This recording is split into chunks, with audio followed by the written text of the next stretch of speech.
Good evening. It is 7:01 p.m. on March 7th, 2023. We'll call to order the regular meeting of the Reading Board of Education for March of 2023. All members are present in person, with the exception of Mr. Hoffman, who is absent tonight for the administration. It looks like Dr. McKinnon, Ms. Grafani, Dr. Christian Newgall. I see both Jens. I see Mr. Maris. I see Ms. Dunn. Oh, there's. First item of business is review and approval of minutes. We have 4 sets of minutes from December 19th, January 31st, February 7th, and February 9th. I have a few comments, the first of which is on December 19th. In the motion, in the first motion, it says as well as forms A, B, C, and D. That should be firms A, B, C, and D. In the January 31st minutes on page 3, there's a motion that was made by Chirag and his last name is spelled incorrectly. In the February 9th minutes, that's a regular meeting, not a special meeting. Those are my comments. Any other questions, comments, or concerns about the minutes? Which one was a regular? February 9th. Would have been a regular. So if there are not, we'll look for a motion to approve those subject to those changes. Thank you, John. Second, that was John Shanahan, second, John Valpato. Any further discussion on the motion? All in favor? Motion carried unanimously. Thank you. That moves us right along to public comment. Any members of the public wishing to be heard? If there are not, it moves right along to board member comment. Any board member comment? John Shanahan. I want to publicly thank and commend Jason and Chris Parker in particular as it relates to Brian Carlson in the past few weeks. I know firsthand how many calls Chris had to make to parents that week because of Chris's involvement in the Scouts and his involvement in the service the entire time because of the Scout involvement. And I think, you know, there was a level of professionalism and empathy through the entire process, as well as speed. I mean, communication out to the community, and for a terrible situation, I think we saw Reading at its best in many ways. But just knowing what was going on the entire time, it was handled very well. John, other comments? Agree with John. Thank you both. And John sort of took the wind out of my sails, which was going to be to reflect for a moment on the loss of Brian to our community, and just ask that the board and the community take a moment of silence to reflect.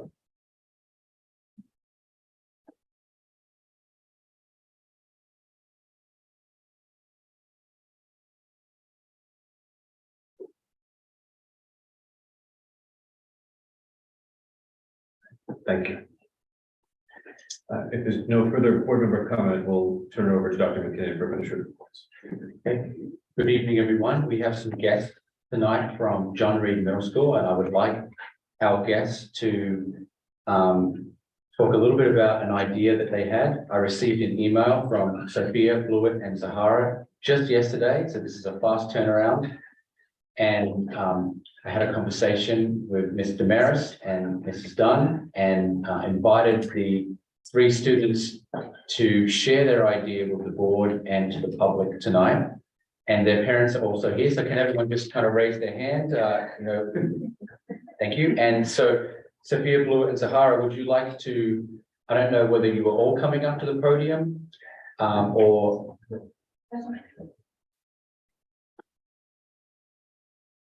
And so just share with everyone your idea and what you communicated to us yesterday.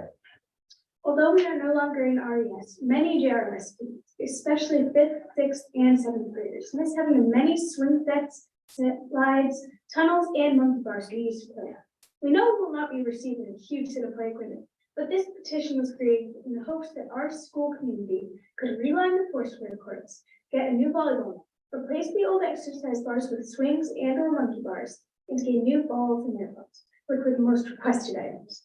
After working with our student councilors, we have been able to provide new balls and airplanes, but the bigger things on our list has not yet been checked off. We, the students who signed this petition, understand that not much money will go into this project, but we do have a few solutions. Before we talk about those, we would like to ask the Board of Education to consider giving this project a bit of money, as budget meeting is coming up, and this is a very important project to the students of JRMS. If you require more signatures than the current 150, we would be happy to provide them. Now back to those other solutions. Willette Collins, Zara Jabari, and I are willing to fundraise with bake sales, GoFundMe, and more to raise the money to purchase and fund our project. And an especially kind parent, who would prefer to stay anonymous, has offered to pay for custom-built jungle gym. Many people are willing to help back this project up, and we only require an okay from our administration to get going. Thank you for considering our petition. Thank you so Thank you, much. Sophia. And that wasn't a really well. It was great. And how many signatures did you gather on your petition? 150? 150. Wow.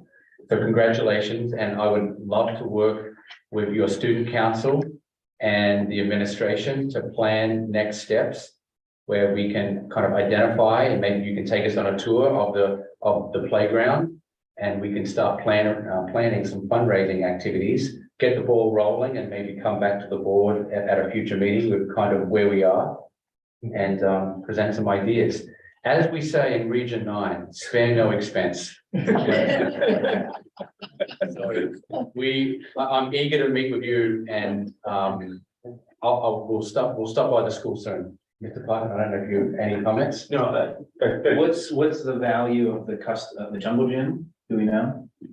I do not know. That sounds like a significant donation that we can try and match somewhere. Yeah, that's right. All right. Yeah, I think it's a great initiative. Thank you to the three of you. And certainly Dr. McKinnon and Mr. Maris can work with you to flesh the idea out more. And once we get to the point of understanding what the value is, we can talk about how to make that work. Right. So you're welcome to stay for a meeting. I don't know if you have homework. That's up to you and your parents, but thank you so much for coming. We won't be offended if you.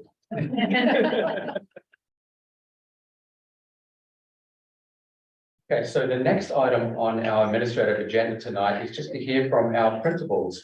We haven't heard from them in some time because of our focus on the budget process.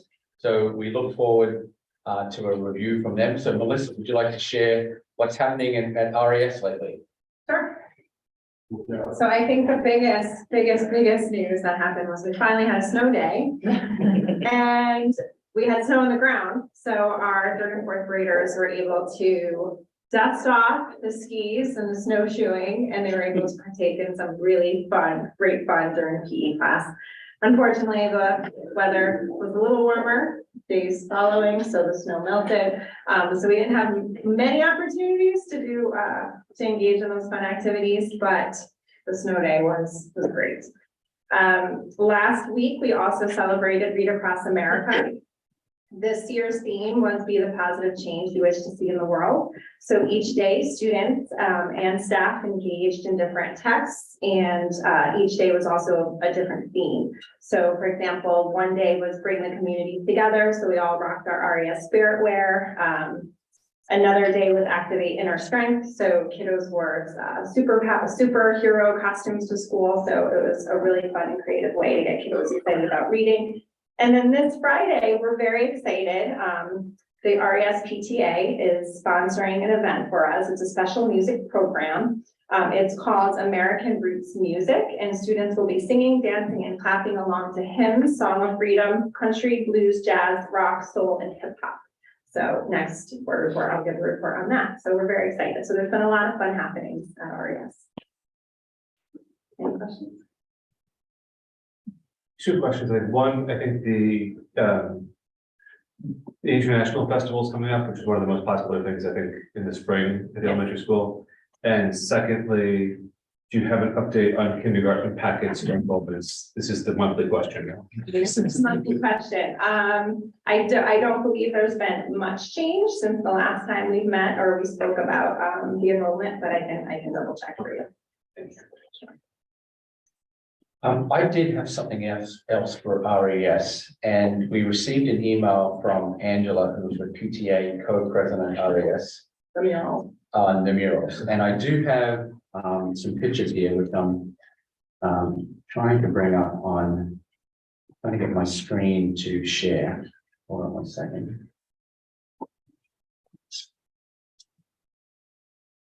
Watch there. We spare no expense. Say. So we just received this yesterday, and so we're in the process of evaluating this request. And this is from the member of the PTA Beautification Committee at RES. And so have you seen this, Melissa? Yes, so we're really, really lucky that we have such an amazing, talented artist, one of our parents who also painted the Georgetown mural, offering to come in the evening and paint the beautiful images that they came about in designing. Here are some sample images of her work in various locations. So you can see this mural on the side of a barn. That's the Georgetown Museum, that mural that we were just talking about. And this is something that they're exploring as a potential mural at RES. So I'm trying to picture where this is on the building. So that's the blacktop, so it's right on the outside. When you're at the big playground, Right. if you look at the building, it's the big wall. Right. Okay. So we're in the process of communicating with zoning and the first selectman's office to kind of hear whether they have, you know, a feeling about it one way or the other. And there may be a couple of other steps that we need to take in terms of getting everyone on board, but this just came in within the last 24 hours, and we were just sharing it with you as a kind of as an idea. They came to me and I was like, I can't make that decision. Because they also want to add to the kindergarten outside. I don't know if there's other images. I think there are. Yeah. Yeah, but I was like, Oh, right. I have to kind of run that by some individuals before I can make that decision. What are the numbers inside the flower? Is that for games? I think for like Like- fall holiday. Okay. Yeah. Oh, okay. Why wouldn't we do this? I'm trying to understand, because you said we need to get approval, but what would be the downside? I think it's because the building's owned by the town, so we can't make the decision. They have to approve it. Okay. So we can get back to you on this.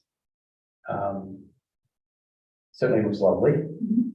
And these are the panels in the style, Yeah, the different seasons. the different seasons that potentially could go outside the rear of the classrooms of the kindergarten. Yeah.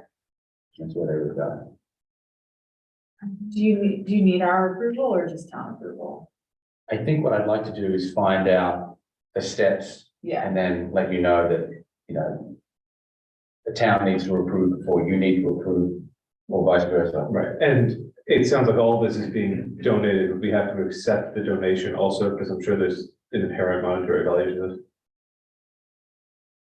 If it's PTA funded, then we have to- I guess that's, I think it's PTA funded. Yeah. I assume it'd be similar as to By what the they did beautification. behind on JRMS, yeah, right?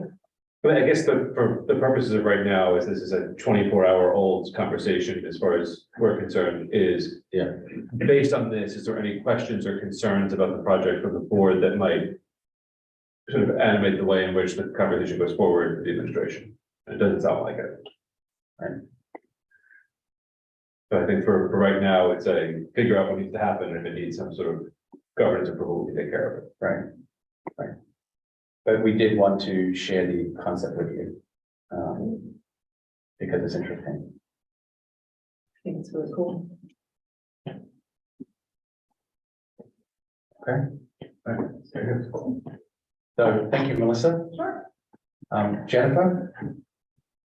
Can I go over and play ball? We all have a new jungle gyms. So I wanted to take a moment to thank a lot of people who helped us out during a tough time. And we had the Connecticut Center for School Safety. They sent counselors to us. And they were in the school when students found out about the death of a classmate. So we are so appreciative. And then our school counselors, Courtney Fragamelli, Allison Pinero. And then we had Annie Moore come over from Helen Keller. We had Mario Almeida and Damian Kellogg and Paula Panos come over from Joel Barlow. And that community spirit helped us a lot. On to brighter things, we had Geography B. And I'd like to recognize our winner is Keaton Zimmer in the 8th grade. And then we had Chris Caldwell, Ian Perry, and Ben Swedrock. They are our geography masterminds. We also had the ER9 Pink Out Day. And the ER9 Pink Out Day was all schools, all 5 schools moved forward. And we ended up collecting $2,741 for the Norma Free Foundation. So we're proud of that. That's a new initiative. You'll see in the packet, we have some students who are being recognized as Western Regional Festival musicians, and there are a lot of them. Take a moment to look at their names. We had the Invention Convention going on in the library, Learning Commons last week. We had 3 socials, grade 5, 6, and 7, that were really well attended. Lots of laughter, lots of joy. So it's been busy around here. Any questions? I have a few questions / comments. One with respect to the geography piece. Did I read correctly that National Geographic sort of abandoned the concept and we're just doing this on a homegrown basis now? Correct. Well, I'm glad it's Because we continuing. like geography. Second, with respect to the socials, I saw you here a couple nights and associated with the socials, but it seemed to me that there's such a potential to have kids in the building after school on a more regular basis. Doesn't need to have inflatables, doesn't need to be DJ, whatever, but just the opportunity to be with friends and kick a ball around and things. Is it possible that the administration, maybe in conjunction with the PTA, could consider having more sort of after-school open gym potential going forward? We can always look into that. There's some other obligations financially involved that we have to take into account with our budget.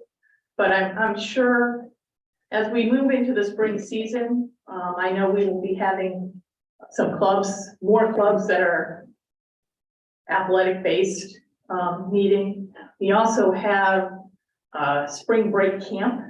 So during the spring break, Joe Carollo kind of opens up camp during the day and kids can come in. We have clubs running after school as is.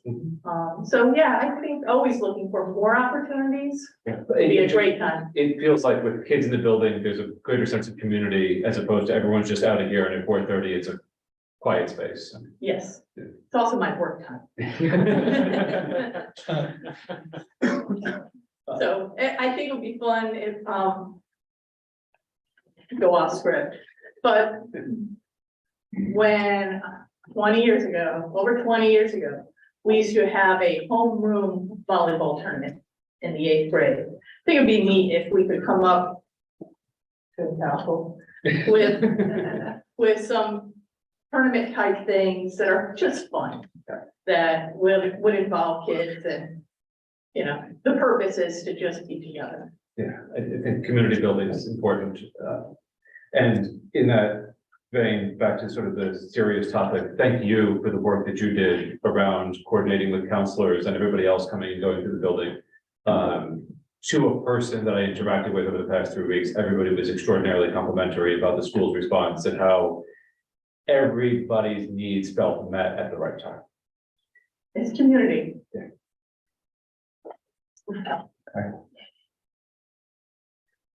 You're gonna have to get me off stage. Okay, Dr. Pearson, you go has a brief update. Just wanted to let everyone know that as planned, we submitted our request for a waiver from the reading legislation. We submitted it on February 28th. I am tremendously grateful for the thoughtful and committed work of our elementary literacy specialists, both here in Reading and also in Easton, who unfortunately were pulled from their work with students for several days in order to complete the work with me to submit that waiver. The waiver submission was about 100 pages in length. So it was a tremendous amount of work. It did give us an opportunity to really look very carefully at our resources and view them against sort of the state expectations and more clearly identify where we could improve our practice. And then just a preview for Thursday evening at 6 o'clock, we will be having a joint Easton and Reading curriculum meeting at Helen Keller Middle School. Did you submit that? Have to submit the waiver twice, one for each. I did, I submitted twice, actually. Yes. Yay. And looking at the resources, are there anything that popped out that would change the budget request for next year? Not for next year.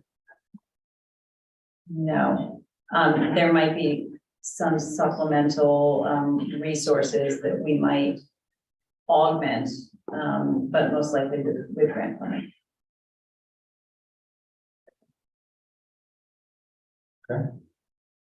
And last but not least, this goodbye. Right, so I have a little, I think probably everyone has talked about the budget enough. With our budget work stuff, but I do have some updates that represent some charted account updates that I wanted to bring your attention to and talk about briefly. So as we've been updating our ledgers and reorganizing all of our cost centers, these represent some transfer requests to intra-category budget items that are in excess of $10,000.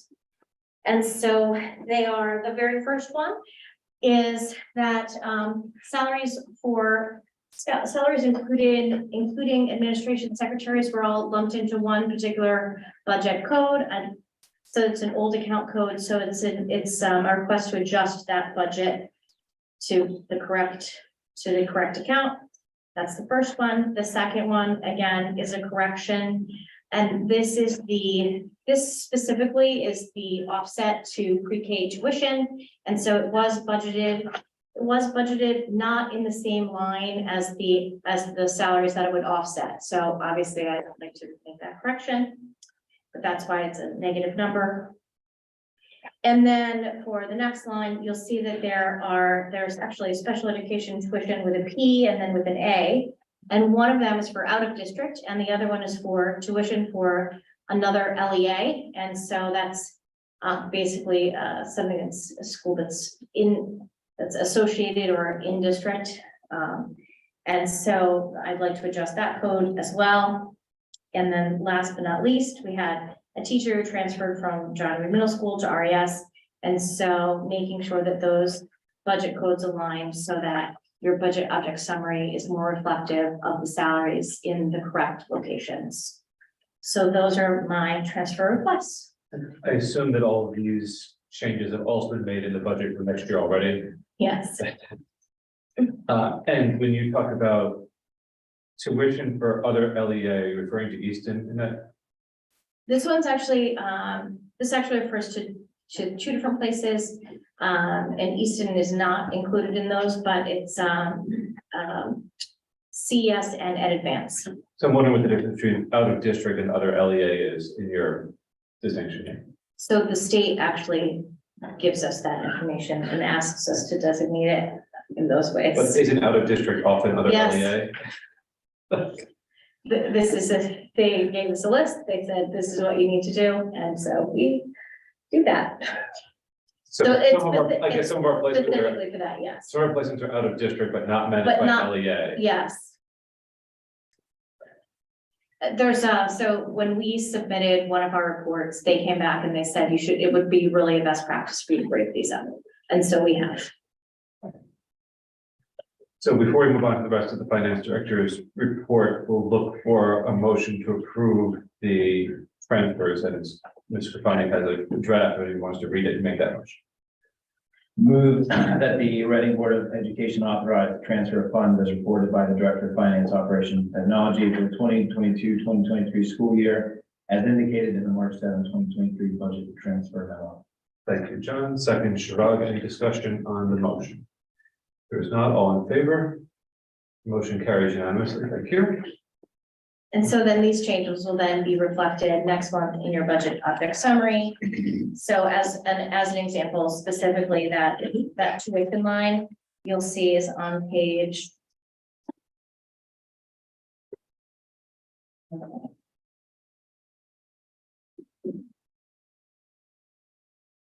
It's the 560, 561 and 563 report line. It's on page 6. So that's an example of where you'll see that we are reporting it slightly, we're obviously reporting it slightly differently. So it is a negative, but next month it'll be a positive because you have approved the transfer request to fix that account. The same will be true for any of the other account codes. And we've made those adjustments in the online budget for next year. And we continue to go back and make updates as we notice anything, so that moving forward, it can be a cleaner process for when we get these reports as well. Do we have any preliminary look on health claims for February? That report arrived today at about 3:30. Did you So, so no.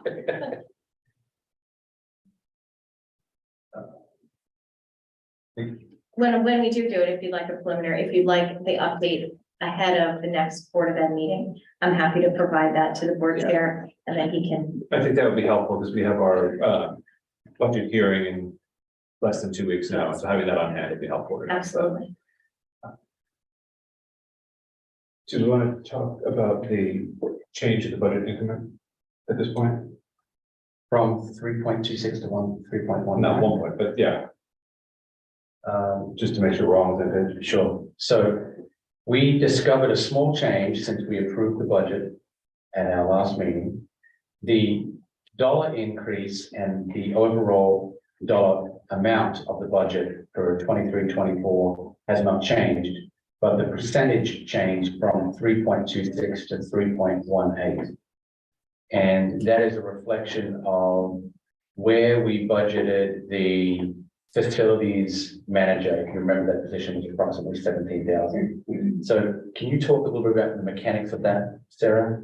And that 17,000 from budget from the difference between and why the percentage was slightly different? Sure. So the percentage that you saw and the budget meeting that you voted on was actually 3.20.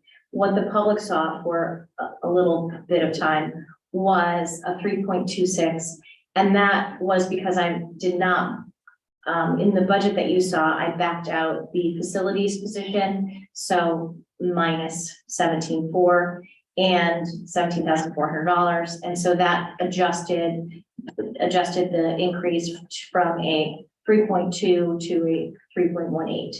And so if you look at the current budget, online, you will notice in the facilities section that you'll see there is the money in the budget this year as a positive, and then next year it's taken out. So that was a manual adjustment, and I made it in your view, but I did not make it in the public view.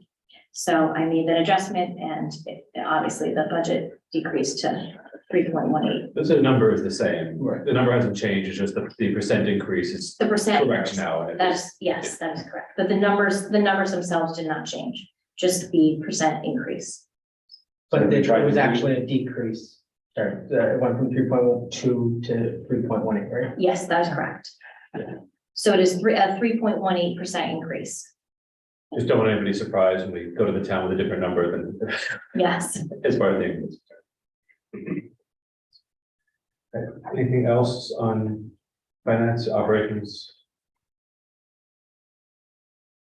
No, and so I just had one more comment and just echoes what everyone has said already. We live and work in an extraordinary school community, and I can't think of a more devastating and tragic event than losing one of our students. I'm extremely proud of how our community came together to support a family who lost a loved one, and of our faculty who supported our students.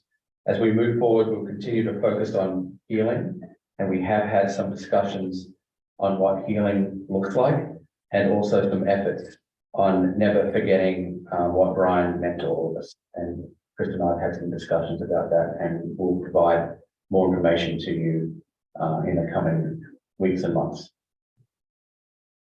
Thank you. That concludes administrative report. Thank you, Dr. McKinnon. That brings us to discussion and possible action, capital plan review and capital budget for fiscal year 2024.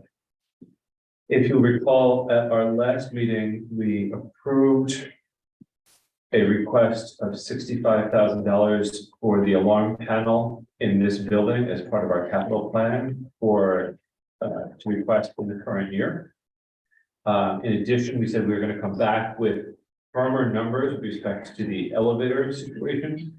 And also, you'll recall that we had engaged with Tecton Architects to give us a sense of, to start doing the consulting work with respect to ed specs in both buildings. Do you want to take a minute to talk about where they are?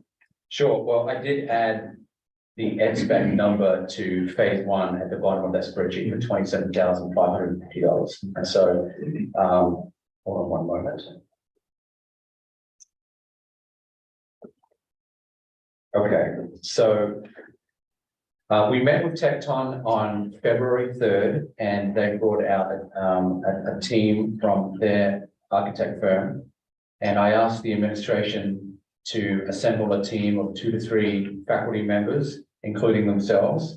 And Tecton presented their process and shared, and the teachers and the team was kind of shared their vision and their goals for the various spaces. So just to remind everyone, we looked at the community room, primarily at John Reed Middle School, and also the library. And over at Reading Elementary School, we looked at the kindergarten, first grade, and second grade wing. So Tecton had a very productive meeting. They walked the site, they had conversations, they asked questions, and the school-based teams were able to provide some feedback on what it was like living in that space and what the future could look like. Following that meeting on February 3rd, I met with Tecton on February 24th, along with Sarah Kafani, to answer some of their follow-up questions. They presented some preliminary concepts to us based on their walkthrough, and I had to nudge them in a couple of directions. And I can share with you kind of their presentation to me and Sarah after meeting the school-based teams. These are just some very 30,000 foot kind of concepts right now. Can we have them learn to spell John Reed before they come back? Sorry about that. So this is the area that they looked at John Reed, the library commons, and the community room. One of the things we talked about in this room was looking at some chairs that you can see the chairs that we're sitting in right now. And they were looking at some chair options that had wheels that could be easily stacked for the purposes of some small group instruction that was in this room, which is one of the concepts that the school-based team talked about. So their next step is to get some prices on a couple of these chair options.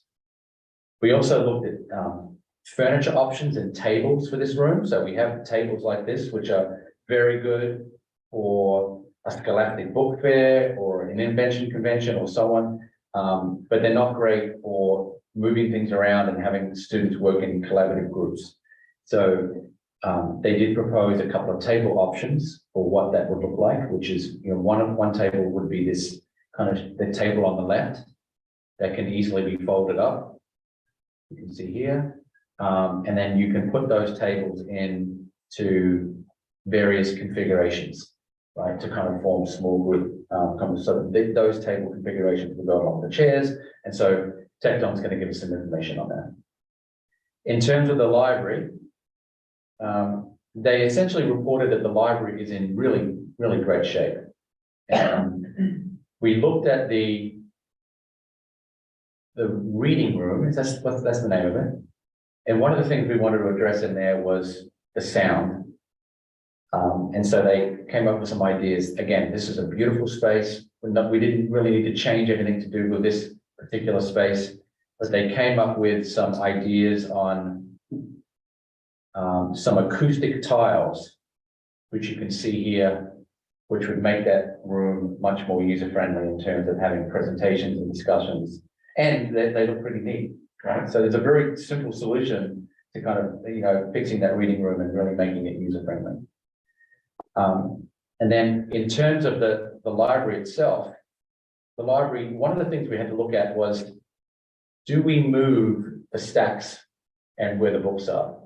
And they presented some ideas on that, and I decided to nudge them away from moving the stacks and fundamentally changing the location of the books, because there's plenty of space in the library. And instead focus on, you can see here that this kind of furniture that we have, the intent is for kids can kind of sit and enjoy these spaces. But these furniture, there's a whole, different varieties of chairs and so on that don't really match, and some of them are torn. And so they came up with some other furniture options, which are more modern and which allow for greater student collaboration and discussion. So there are some of the furniture options that would kind of replace some of the furniture that are in the library without moving the stacks, okay? And then the other big piece in the library is, if you look at this office here off the reading room, it's right at the end of the library on the left when you walk in. This space here, 195. So this is a seminar room, which has great potential, but right now is used as a storage room. And so the committee, and when we did the walkthrough, we talked about the idea of, can we make that room more open and bright? And the answer is they're going to come up with a concept of opening up one of the walls so that it looks more like this, and you can see into the space. So students can work in there independently, and there's supervision between the librarian and the library media specialist and so on. And so the idea is to move the stuff that's in there somewhere else. So that's where we are with the community room and the library. And I'll now move on to RES. If there's any questions. Yeah, what are your questions or comments on the John Reed? Okay. I think with respect to that conference room collaboration space at the end, that would involve taking out stacks that are at the end of the wall right now. That would involve moving some stacks and basically cutting a hole in the wall and putting in a window. I think it would bring a lot of light into that area too. I think so, yeah, I think so. So RES is a more significant project. And just to refresh everyone's memory, this is the kindergarten suite right now. And the main problem here was that some of these classrooms have walls and some of them have curtains, right? This door is locked from the outside. And so this was an open concept from years ago. And one of the challenges is storage. And so we have all different types of storage right along this wall. And what the team talked about doing over at RES was putting in some type of wall in between here. So there's a locked door and a wall in every classroom, and so that it's more user-friendly for the teachers and students, not quite so loud. But also having a wall which has windows, so that there's natural light coming in here through the classroom. And so if there was windows here, it would give light into this hallway. And then to provide a storage solution all the way along this wall down into the kindergarten hallway. So that was kind of two concepts that went together. There are these old project / workrooms, which right now are just storage. And the kindergarten teachers and the administration really love the idea of making these into small group instruction rooms and basically moving the storage and the stuff somewhere else.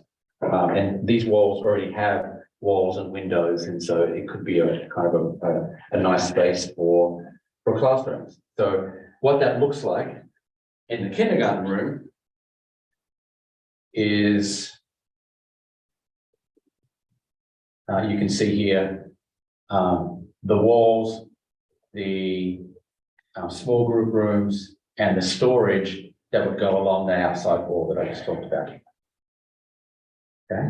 You're saying that they become permanent walls, right? Because everything now is temp walls, right? That's correct. Yeah, these would be permanent walls. Nothing is proposed for the dividers between the classrooms. We're just talking about the entry wall.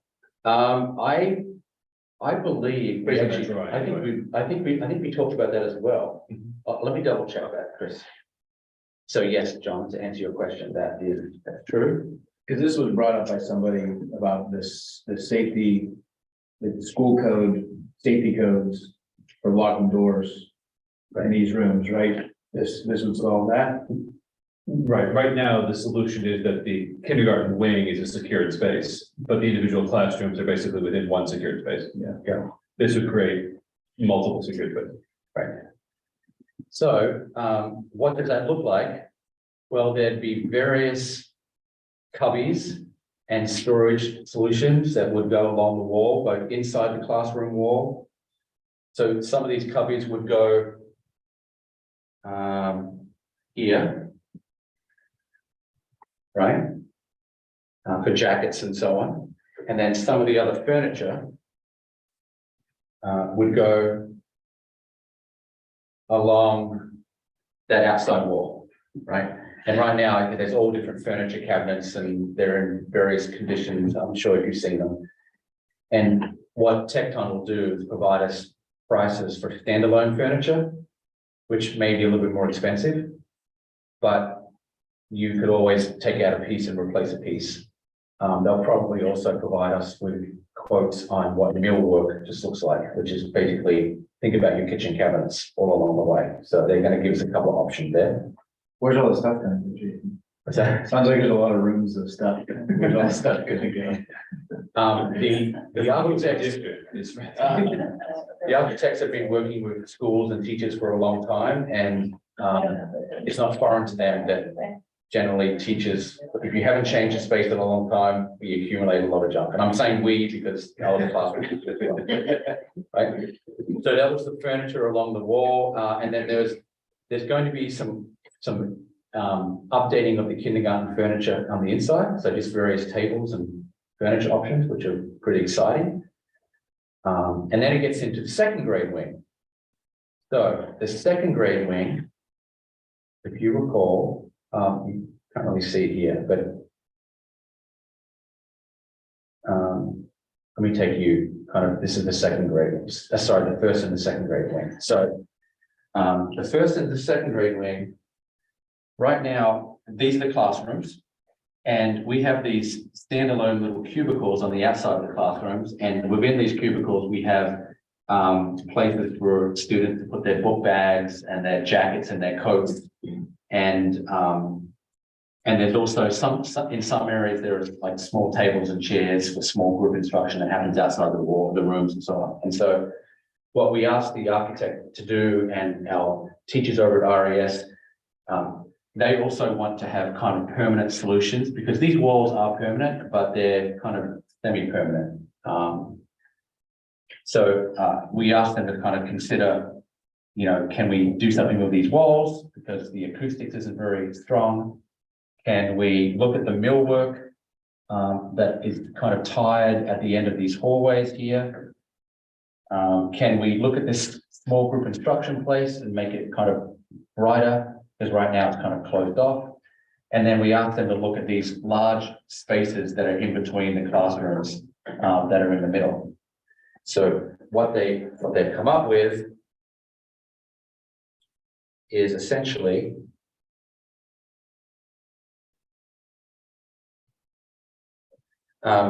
they've said that They calculated the square footage of these classrooms and they actually said that these classrooms are a good size. So theoretically, you don't need to put storage on the outside of the rooms. You could put cubbies and storage on the inside of the rooms.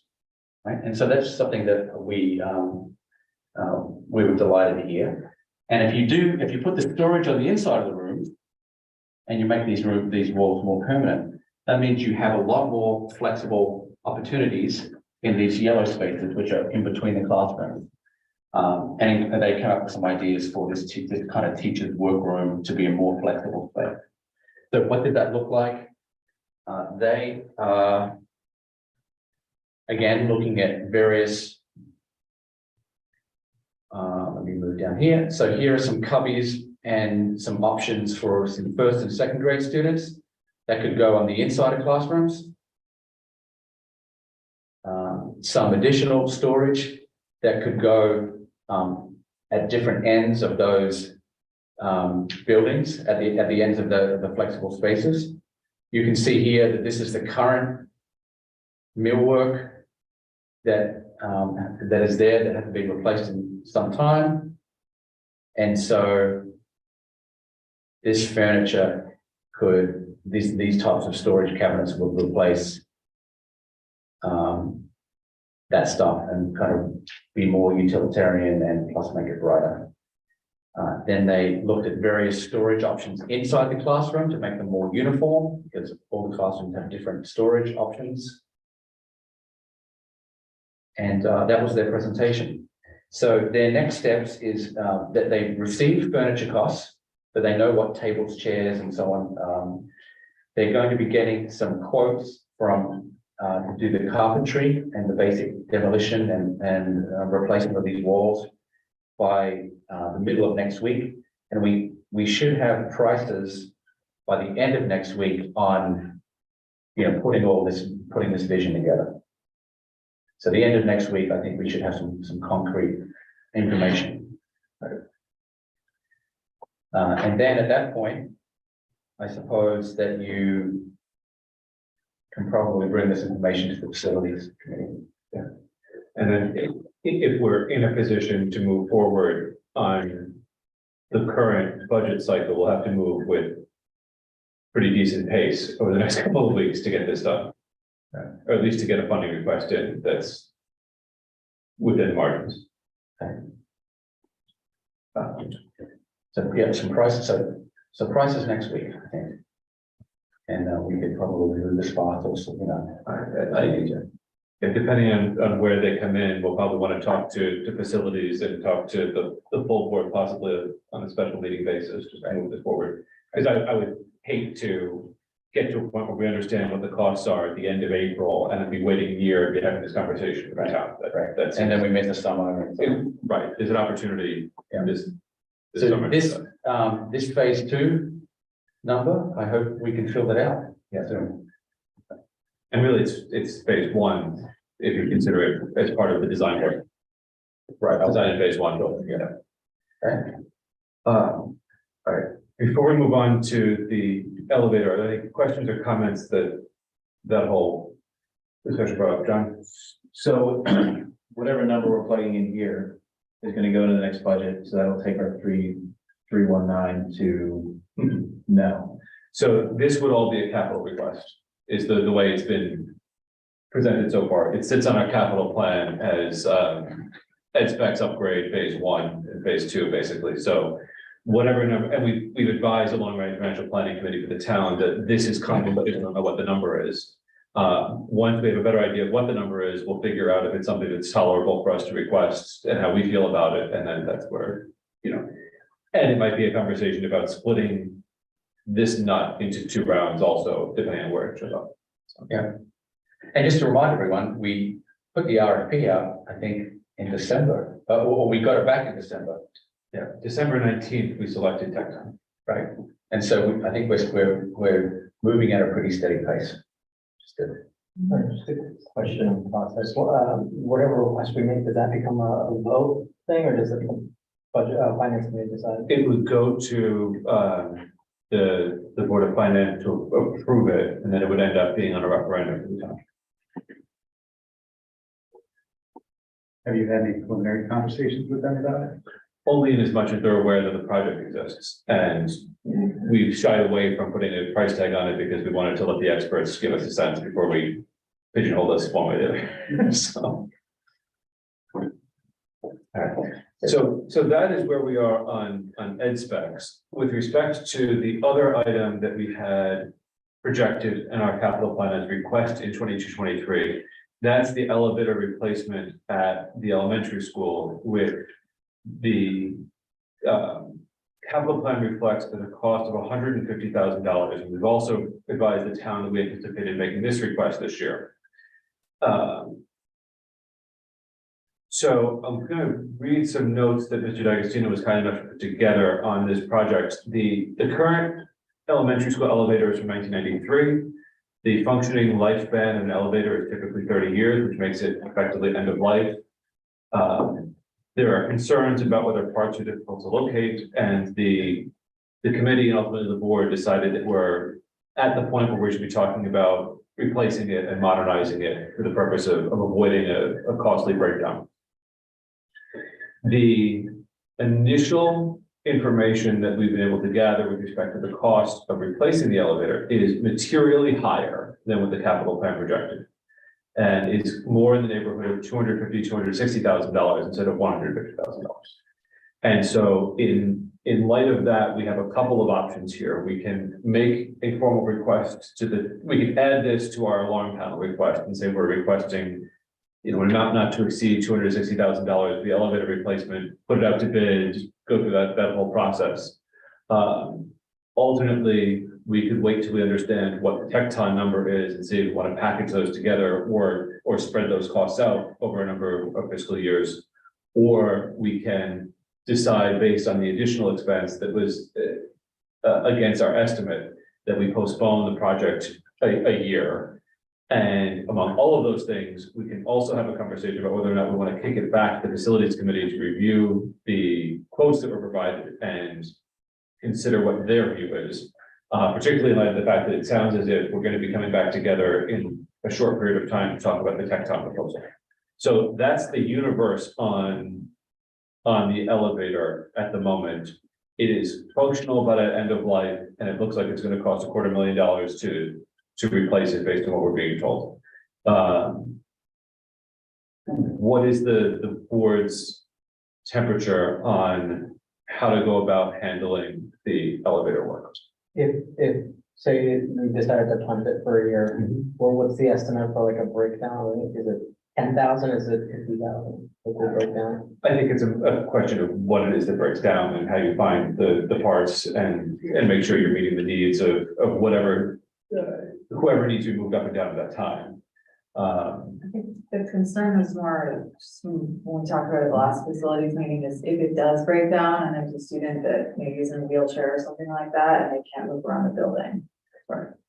That's a situation that we sort of have to avoid for them. So any kind of breakdown could take a lot of time to fix because of parts availability. That's my understanding. Mike is my elevator expert at the moment, so I think, Mike, your understanding is that it is functional at the moment, but any part that could break might be a challenge. Yeah, we can still get parts for it. So I don't think there's. It's not as bad as the dinosaur boiler. Yes, correct. I don't think there's, a severe risk that it would go down and you couldn't restore it. It could go down for, a couple of weeks or a week or something, as you're waiting for parts and stuff like that. But again, it is, as we reported, it's end of life, it's 30 years old and typically elevators are modernized, around that time. So, again, that's up to the board as to how urgent they feel the need to do the modernization this year versus next year. But I would say you're probably not in grave danger that it would go down and you couldn't fix it right now. Barring something colossal, it's like your mechanic telling you your car is fine, What's the benefit of waiting versus asking now? I think it's a function of how you how you pace your capital requests and how you prioritize them.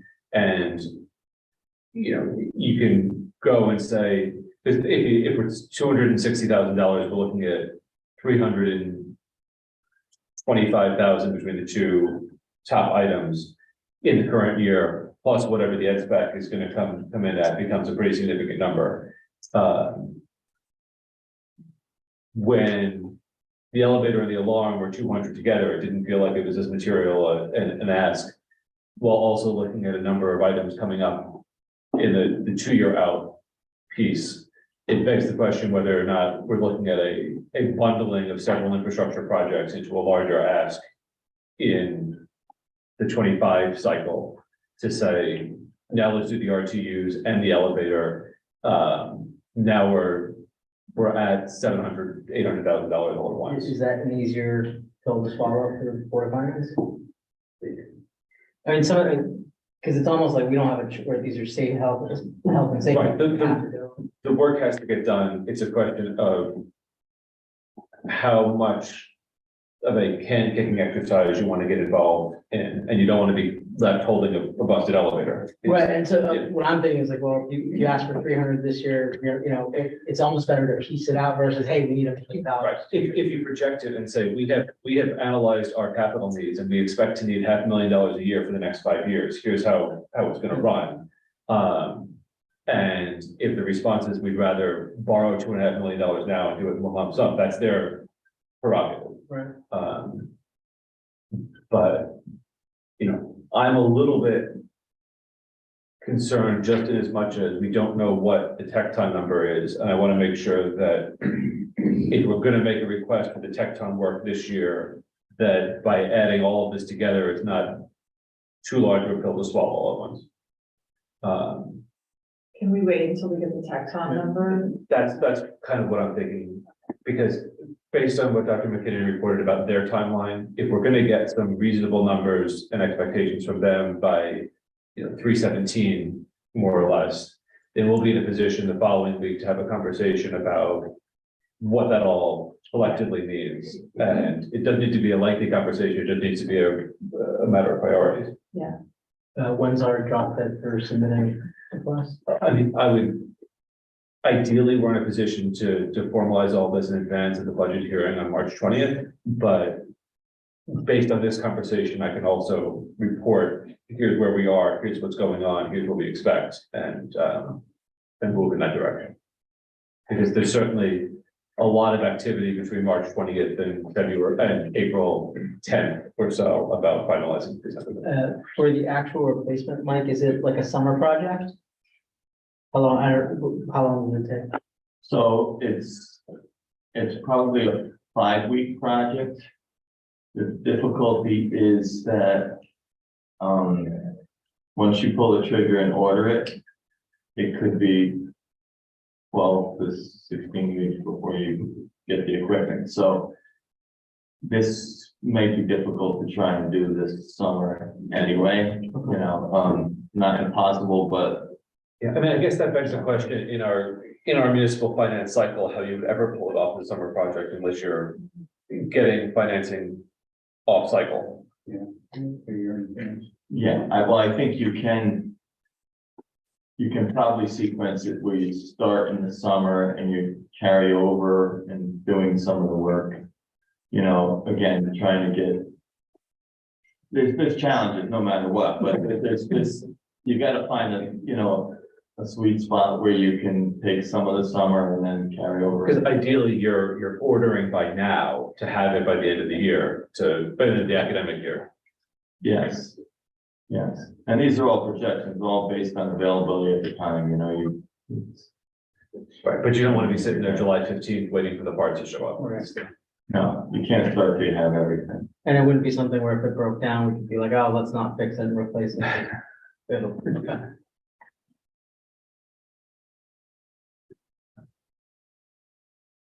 So it sounds like there's consensus to digest the information with respect to the dollar amount and come back and talk about it when we have the tecton number next week. And so, Jason, if you can, when you have that information, sort of circulate a memo with that, that'll give us something to start thinking about. All right, so we formally requested the alarm panel, we've adopted the budget, we've talked about the corrected increment number. That's the update on the elevator, that's the update on Tecton. Anything else from a capital planning perspective, Dr. McKinnon, Sarah?